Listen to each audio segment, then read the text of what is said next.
welcome to the Backline with Rob and Adam. My name is Adam Colley, alumnus of the Second City Main Stage. And my name is Rob Norman. I'm author of the cool improv book, Improvising Now, a practical guide to modern improv. Robbie Norman, how are you? I'm well. I'm just hanging out here on my big harvest table, just cracking back a couple of these Perriers, not an official sponsor of the podcast at all, but it's really the only thing I drink during the day. You don't strike me as a Perrier boy because you're always so surrounded by tea that I don't think of you as a Perrier boy. Yeah, but you're drinking tea all day? You'd be up the walls, my friend. No, you can't have that many teas. It's just too many teas, AC. I used to be really into pap. Is that a Canadian phrase? Pap? It is, but also certain states. Oh, okay. There are certain states that do pop, certain states do soda, and then certain states do Coke. What? Like, you know how every cotton swab is a Q-tip? Yeah. Every soda or pop, I think it's in like Kentucky, is Coke. So do you want like an orange Coke? So if I say I'd like a Pepsi Coke, please. I'm going to have to ask people to write in and let us know. But for my travels, that is something that people are like, oh yeah, give me an orange Coke. That's so wild. What kind of Coke do you want? Sprite. Weird. Seriously. For me, all I used to drink was like pap. I was like going nuts. I was having like 4 Cokes a day. And so I just had to stop. And so this Perrier is the closest I can get to Coke without drinking Coke. And now I drink like 10 of these a day. But I guess they're less harmful for me. So yeah, I think they're better. Yeah. It's so funny when that stuff happens though. Like in Ireland, every vacuum cleaner is a Hoover. Okay. So like you don't say get the vacuum, you say get the Hoover, no matter what brand it is. And that accent? Right. No, we had a spill, no. We did of popcorn or something, right? Get the Hoover. Oi, toy, get the Hoover. Get the Hoover. No, it's racist when you do it. Rob, could be an accent. Today I wanted to talk about something that is still going on, and I really didn't know if it would be. This is online improv. For a second, I thought you were going to say your career. And I was like, ooh, dark turn. Wow. But online improv, you say. Online improv. Online improv, like when the Panini started, like we were all just like, well, I guess we'll hold off a few weeks and we'll get right back to it. Like we were doing live shows. I was coming home from LA to Toronto to do a festival with the Assembly. And obviously that didn't happen. And then all of a sudden, this huge rush of shows, like this is when I first heard about Zoom. And I was like, oh, Zoom is how you do online improv. No one tried FaceTime or, what was it, Skype. So this came out. What was your initial reaction? Because when it came out, it was fast and furious. People were really excited to plant their flag on, I've established an improv online show, and this is going to get us through this. What did you think initially? My thoughts were that online improv would never work in a million years. And I think I was right according to the old model of how improv works. But I don't think we're in that model anymore. I think the pandemic changed things quite drastically. And so there became a space for people to be doing online improv. It's not quite improv. It's not quite what you love about improv. But in the same way that I'm swapping out Perrier for Orange Coke, online improv shows swapped out our need to perform. Yeah, it was definitely something. It was hope. I remember at the time it was like hope, but also a little bit of panic of, if I don't understand this technology, if I don't have an established show, I'm already behind. Like for people, the improv community around the world, there's always these cliques, or there's people who are trying to get into a certain group. They're auditioning for groups. And it kind of felt like, oh, well, online, now this is really spread out the stage time because you can, it's not like you book Comedy Bar and you can't get on because it's just booked. This was like, you can do a show whenever you want. Um, but it was a little bit of panic. And I think we talked about it, when it first happened. People felt like, I thought everybody was going to be on equal playing fields of like, I guess no one's performing. And then someone was like, I still have to perform. And then there was all these people doing shows. And for me, it did feel like, holy shit, if I don't create a show of my own, I'm going to be behind in like 2 weeks. And we're also dealing with a pandemic. It was very stressful. Yeah, I mean, I guess one of the things that I like, because I didn't have that same experience as you, one of the things that I did like was the feeling of the rat race being over.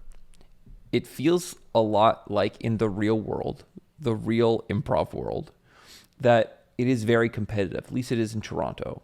And so you are always thinking of, well, I got to do another project. I got to stay relevant. This person got this thing, so I better work twice as hard to make sure that I have something for myself. And I definitely felt like during the pandemic, all of that stress for me was gone. I was like, basically, the God said to me, you can't do anything anymore. There's no point. And you're free. You're free from expectation. You're free from success. And for a couple of years, I just got to live and be without worrying about who else is making stuff that I'm not making. Like SNL was not in existence anymore. Like that's such a huge thing if you think about it in the life of a comedian. This show that most people grew up on, dreaming of being a part of, you couldn't even get on that show because they weren't making episodes of it. So a lot of permission just to chill. A lot of permission just to chill for sure. Yeah, and I think some people really took that on as, I have, 2 years to do nothing and hang out, which is great. And I think some people took that as, oh shit, I was just at the beginning of my improv journey. I don't want to take 2 years off. I can't afford 2 years off. I need to get in there. Like, you remember what it's like, and I'm sure every listener remembers what it's like. When you start, you're addicted. Mm-hmm. You want every shit show you can get. You want to take every class. And the idea that you just couldn't, that must have been super frustrating. And so we know tons of people who either started their journey during the pandemic or continued it. And you and I, a couple months ago, were in Denmark on tour, and we were teaching in person. And Denmark had really opened up way before North America. And we had met people in person doing in-person workshops, and this was their first experience doing in-person improv after having done improv for 2 years. Mm-hmm. It just happened that improv was all online. Mm-hmm. And I thought this was going to be a nightmare. I thought it was going to be like people playing soccer for all of their life and then being like, oh, by the way, it's on ice. And be like, what? Well, this is going to change everything. Was there anything that you noticed, or how did you think this was going to happen? Because you dealt with the same thing. You had people in your class who was like, oh, I started improv online. Yeah, I mean, for the people who were performing before the pandemic and then people who started during the pandemic, I really couldn't tell the difference between them. Like I could tell people who were very experienced and people who didn't have any experience at all. But it wasn't like they were playing a different sport. They weren't doing soccer on ice. It feels like a lot of those skills transferred over. I would say from teaching online improv, there were certain activities that I just couldn't do as a teacher. Like it felt like with online improv, it really served a certain style, which is more conversational, obviously less physical, less visceral, less emotional. From the few shows that we did in online improv, I struggled with them because I didn't have a helper. People were saying that, that you were struggling, like it was back to normal for you, which was great. But I think, when you step on stage, you have a little helper. You always have a little helper, and it's in your brain, and it's just giving you adrenaline. It's pumping out that fight or flight, and that's giving you energy. It's giving you focus. It's the thing that makes you feel alive. It's that rush you get from stepping on stage and there being nothing there, no one else joining you. That wasn't there when I was doing Zoom improv. I got the same feelings as when I might take a conference call. Same kind of feeling. So that definitely was not pushing me along. Yeah. The idea of finishing a show, because yeah, you and I did some shows and they were bonkers. Like they were shows I didn't even, it was exciting because I'd never done shows like this. Like the idea of you and I in different homes, sometimes in different countries, and our kind of agreement was, let's just surprise each other. Whatever that means, let's do what we kind of did before in live performances, which was the lights come up, we kind of look at each other, see what's up, and react. And we're like, how can we carry that into the online world? And so we had shows where I had set up my ring light and my camera, and I just got into bed and in my literal bedroom and set up, and I was like, I'm just going to wake up beside Rob. And I think I woke up beside you and you were on a bike. You were outside riding a bike in the streets of Toronto. And I was like, this is exciting. This was something that we could literally not do before. And as we're doing this, we're enjoying it, but we're hearing zero laughs. And I think that was such a huge thing that I noticed for these performers who were online trained only, is that their ability to adjust based on audience reaction just wasn't something they thought of. And so for me, I'm really into the idea of, hey, I have an idea of where the scene's going. Wait, the audience likes what Rob is doing, where he's shaking his hands in the air? Well, let's go with that. I'm not going to work harder to try and force the audience to give up what they like to go with what I like. So let's just follow the audience. And that ability or that even thought process just wasn't there for these students. And so we just had to have a little talk of like, they're used to performing and being their own judge and just saying, I think what I did was good. See you later. Because no one told me differently. You can have the chat open and have some LOLs, but I think we all know when you LOL, you're really sitting there silently. If you get a text and it says LOL, they did not LOL. I feel like I'm doing stand-up from like 2009.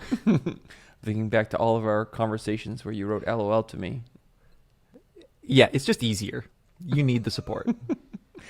Yeah, I'm with you 1,000,000%. You know, we learn our comedic voice by being in front of an audience. And you could take anyone you want, a person off the street. If you put them on Second City main stage in 300 shows a year, by the end of that process, they would be way funnier. I don't know if they would be funny, but they'd be funnier than they were before because you're figuring it out. You know, I say this, I get a laugh. I say this, I don't get a laugh. I do this look, the audience likes me. I do this look, the audience hates me. And you become a kind of vessel for hundreds and hundreds of audiences' expectations of you. And that's what it means to be a comedian. Well, if you're online, you're getting none of that feedback. So you're just trying to figure it out in your head. You're basically only doing the theory part of improv, not the visceral part of improv. And yeah, that's very different for sure. It was. I directed a Conservatory 6, or what they call grad show, at the Second City Hollywood. And from start to finish, it was online. So we were writing scenes through improv online. And again, they would have, just like you would in pre-pandemic times, you'd have kind of these preview shows where audiences would come, mostly friends and family, but at least you would get a sense of this is working or this is not working.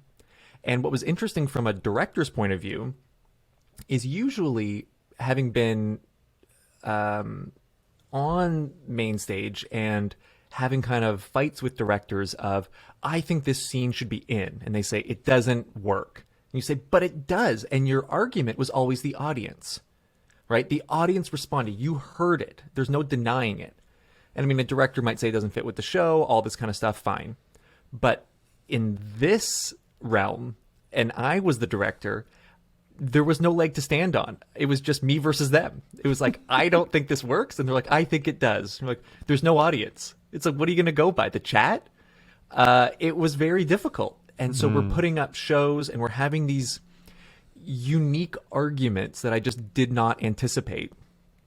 And then being in a sketch show, I was in a sketch show at UCB here, and I am like, I don't know how this is doing. I'm performing and I'm saying the punchlines, and then I'm just kind of naturally taking a beat because I'm like, this is where the laughs should go. But there was no laughs. It was so bizarre. And so it's just these, I think the relationship between audience and performer is going to be the biggest thing that people are going to adjust as things open up and continue to open up. Yeah, for sure. 1,000,000%. Now, people like Second City has opened up in kind of an odd location in Toronto. I say odd only because it's a temporary location for the actual location, but things are opening up. People are taking in-person classes. We've taught some in-person classes. What do you think is going to happen? Because what will happen with these online classes? The companies that you and I have worked for, we're now accepting students from countries or cities just that were too far. You did not have that ability. So do you think this is going to continue, or are people like, it's triggering for me to even be on Zoom. I don't want to be there. How do you think this is going to work out with either in-person, online, or some sort of hybrid? I think improv that is online is here to stay, especially classes.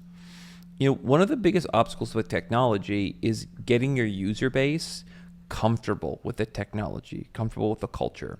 Do you remember when iTunes first launched? Apple Music now? Yeah, I was terrified of it.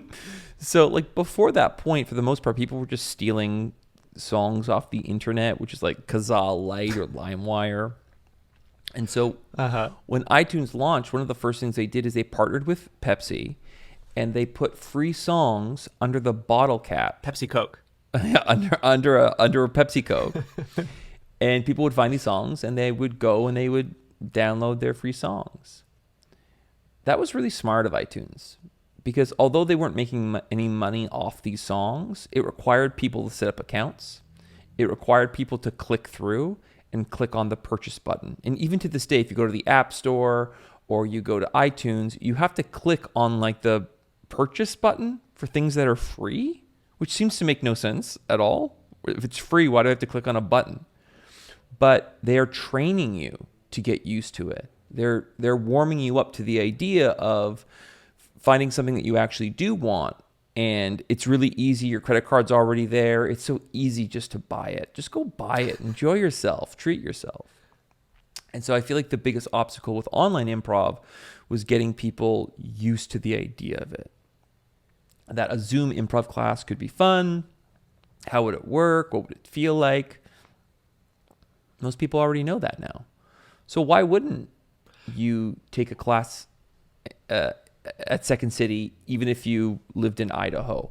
Of course you would. If you are learning at a small theater there, great. I'll do classes in person on Tuesday, and on Thursday I will learn at one of the biggest theaters in North America for sketch and improv.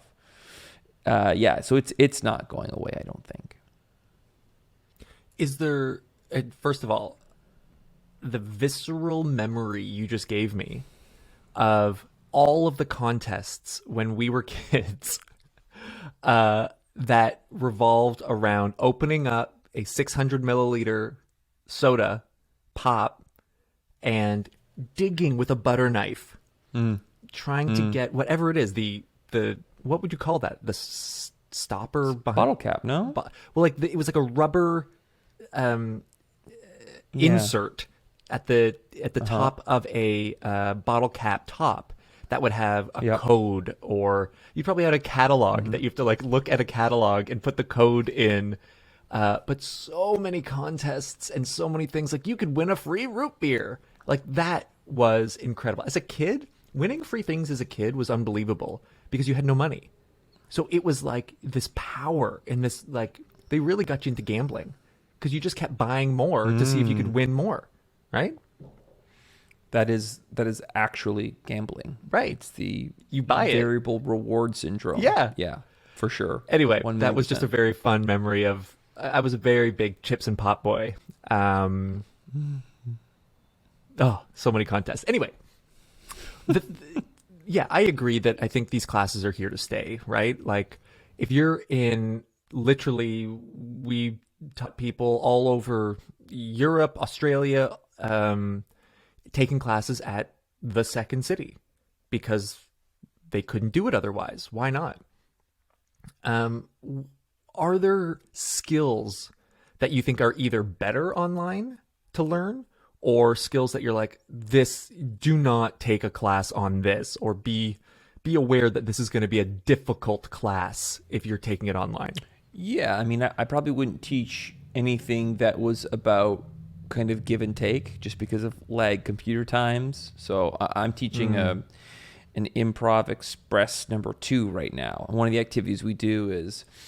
which is a very famous class. Everyone knows it. Right? Everyone loves it. Improv Express level 2. Level 2. I mean, you got it. You got to take it. If you're trying to get to Improv Express #3, Improv Express #2 is the fastest way to get there. But last class, we did a very simple exercise, which might be a Spolin activity, where everyone's frozen.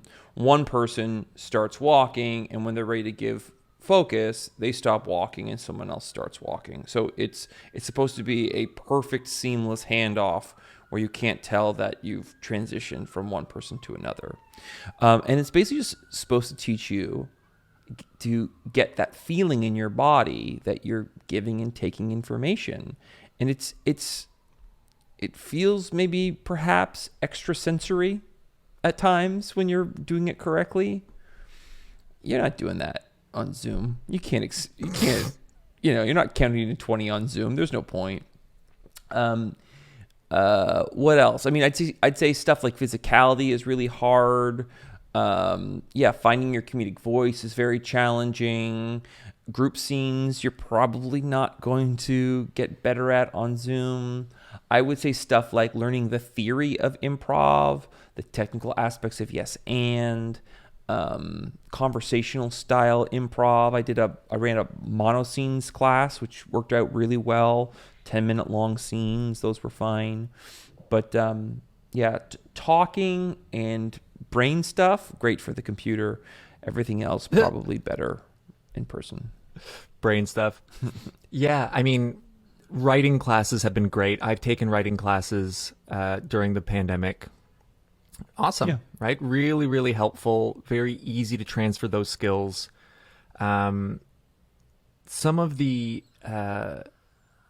great things have been different playing styles, right? Like you've got people, like when I first showed up at UCB, my very first scene, my very first initiation, they stopped me and they were like, "What are you doing?" I was like, "What? How did I already mess up?" And I entered with like some very annoyancy style initiation and they were like, "No, we don't do that here. You have messed up." I was like, "Okay, well, I'll do whatever you want." But having people play with people of different styles in the same class, because usually if you're in the same class, you're from the same city.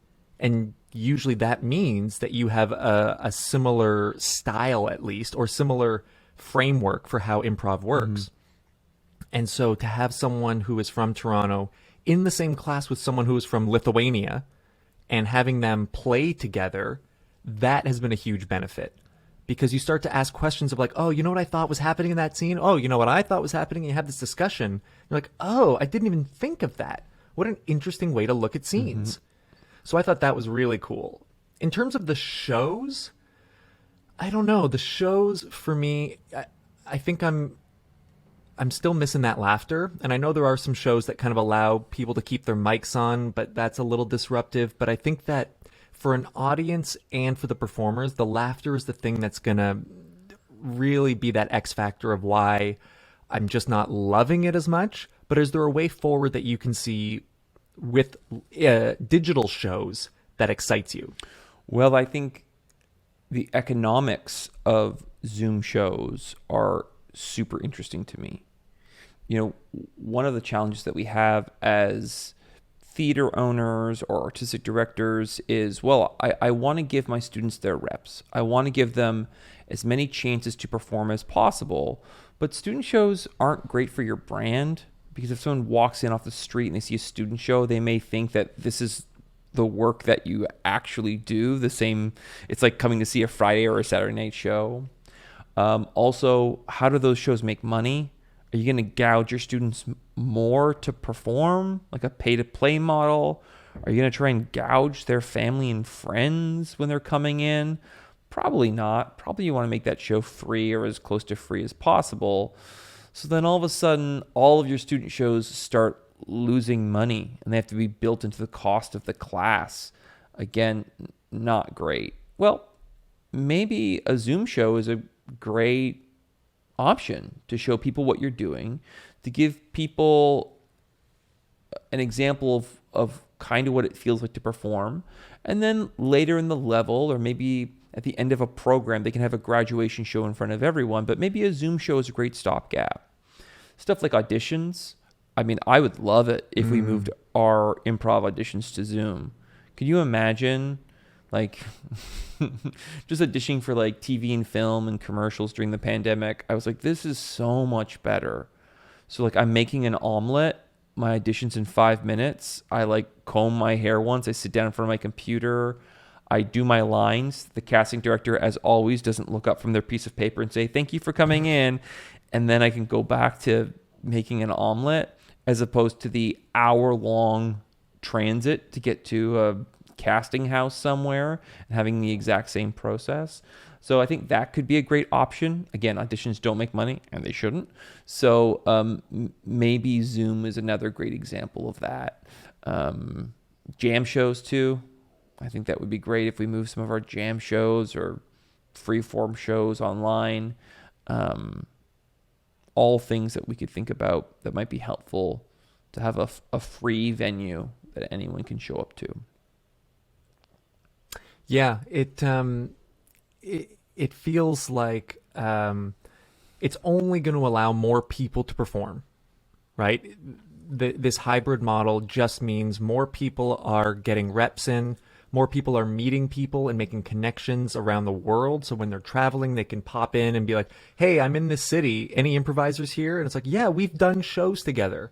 So I think it's only going to be a positive. I think, if there are people who feel like, they're just not comfortable being in a big, crowded theater anymore, there's options for you. So, I mean, it's a little like Star Wars. Oh, go on. In that people love the original trilogy, and then everything after that, they're like, it sucks. And it's like, well, no one's taking away the original trilogy, right? Like, you can still perform live. You can still do all of the things you used to do. There are just other movies now that other people may enjoy more. Other children who were born later than you. And if they're enjoying that, it doesn't take away from your enjoyment of in-person shows. There's still the exact same amount. You're still going to have to work as hard. But now there's just more people in the world who are interested in improv, and they're just doing improv. So it feels like it's just good. 1,000,000% yes. Yes, absolutely. So I would love to hear from people. What do you think the future of online improv is? Is there something you've experienced? Are you someone who just started doing improv online? Reach out to us at the Backline Pod on Facebook and Twitter and Instagram. And Robbie, before we go, I just want to check in.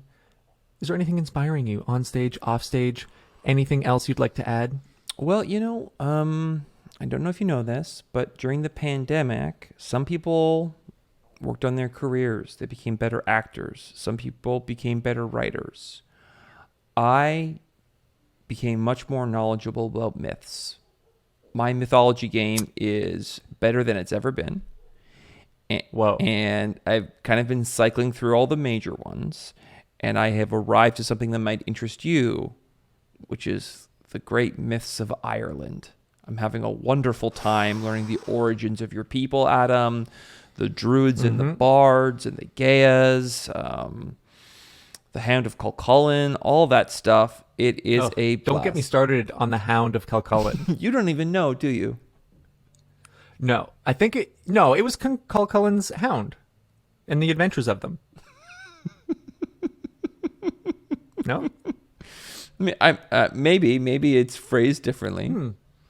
Yeah, I think so, if you're true Irish. But anyway, so you're learning about these Irish myths. Yeah, and one thing that's so interesting about these Irish myths is your people, the Druids, believe very deeply that to write down these stories, it was profane, that only the Druids would hold these stories. And so when the pagan Irish were conquered by the Christians, the only people who could write down their myths were priests.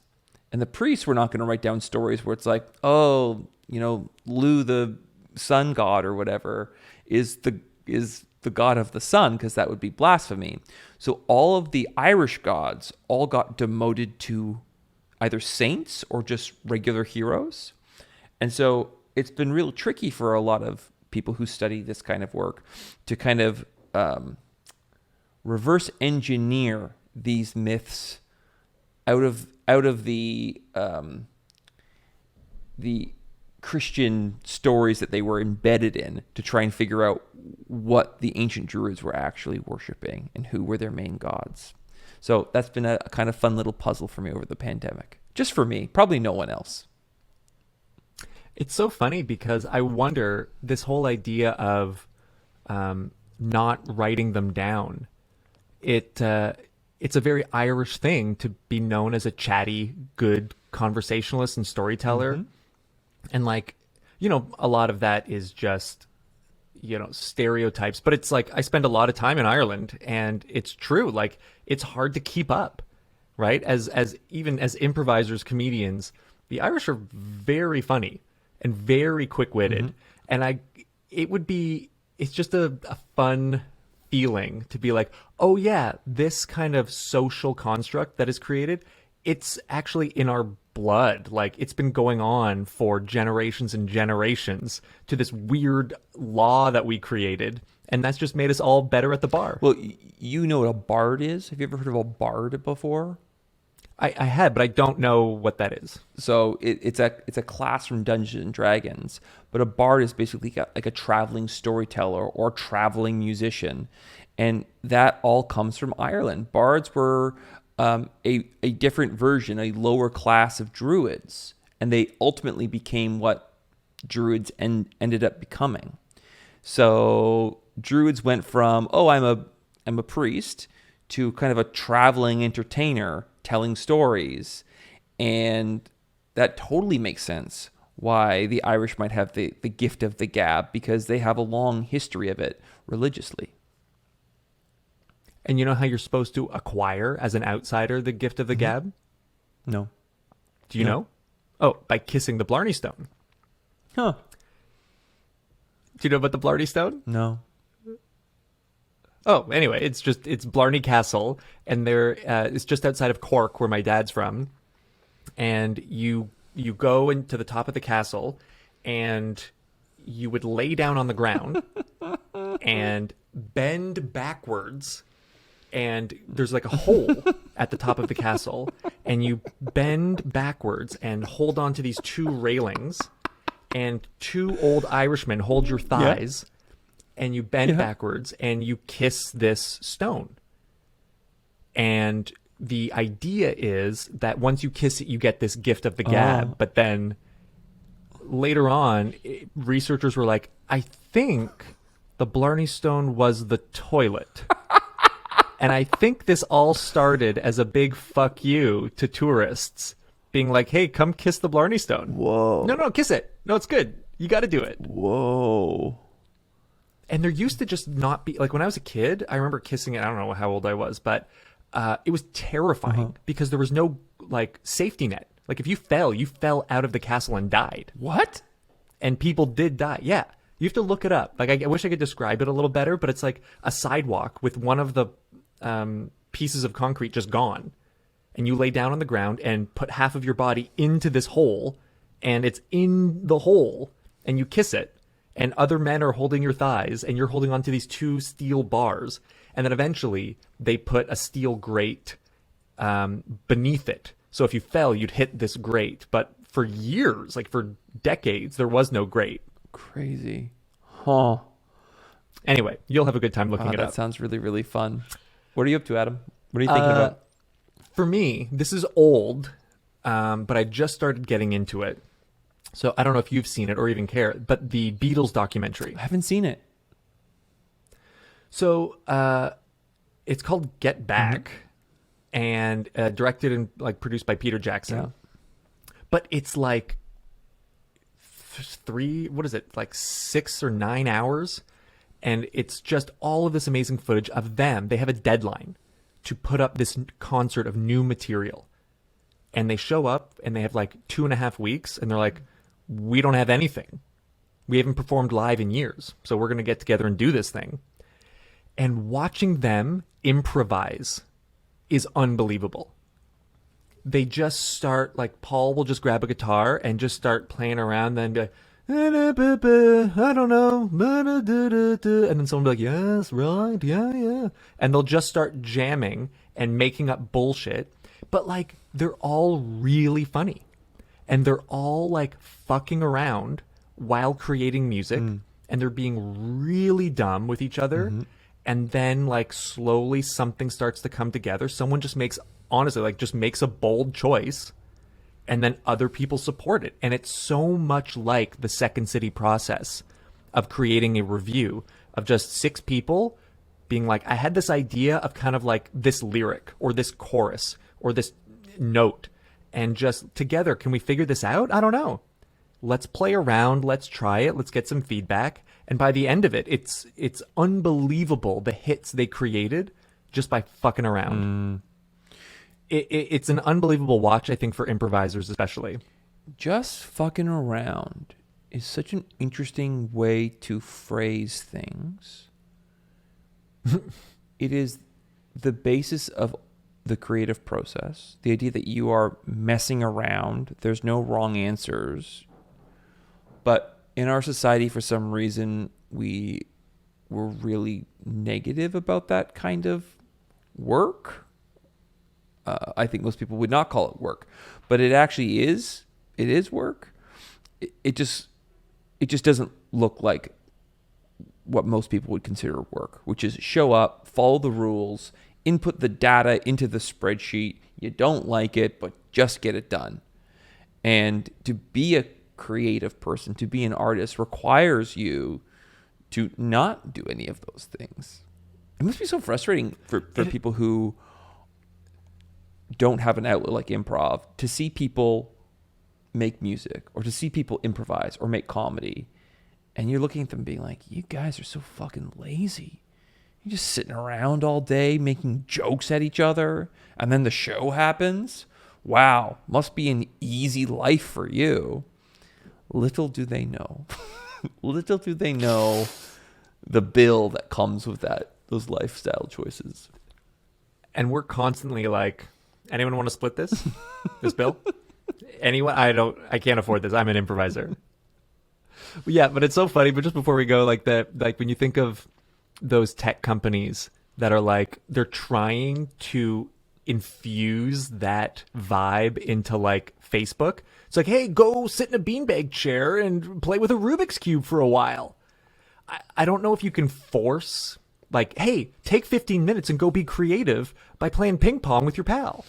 Like, I don't know if you can manufacture play and spontaneity. Yeah, I mean, I think you're completely right. Like, go to school for 25 years, follow all of the rules, be very mindful of authority figures. Now we're doing a one-day improv workshop with you. Change yourself completely. Change all values that you have. It doesn't work that way. Sorry. Yeah, it's a big problem. Well, Rob, I'm excited. I mean, what we're doing right now, doing this online doing this in different cities over a video chat. It feels like this kind of stuff is here to stay, and I think I'm very curious to see how it evolves kind of in a few more months once things have really just settled in. Where is the excitement for online work? Where is the draw? Is someone going to monetize it in a really impactful way? I don't know, but I think it's a very interesting time, and it feels like it's just in its infancy. So I'm sure we'll bring this up again. Absolutely. Well, as always, if you have comments, questions, ideas for other episodes, please reach out to us at the Backline Pod on Facebook, Twitter, and Instagram. Rob and I will be back next week with another lovely chat. Rob, so great to see you, and I will not talk to you for 6.5 days, and then I'll talk to you next week, and we'll talk improv. Okay. Bye, Adam. Bye.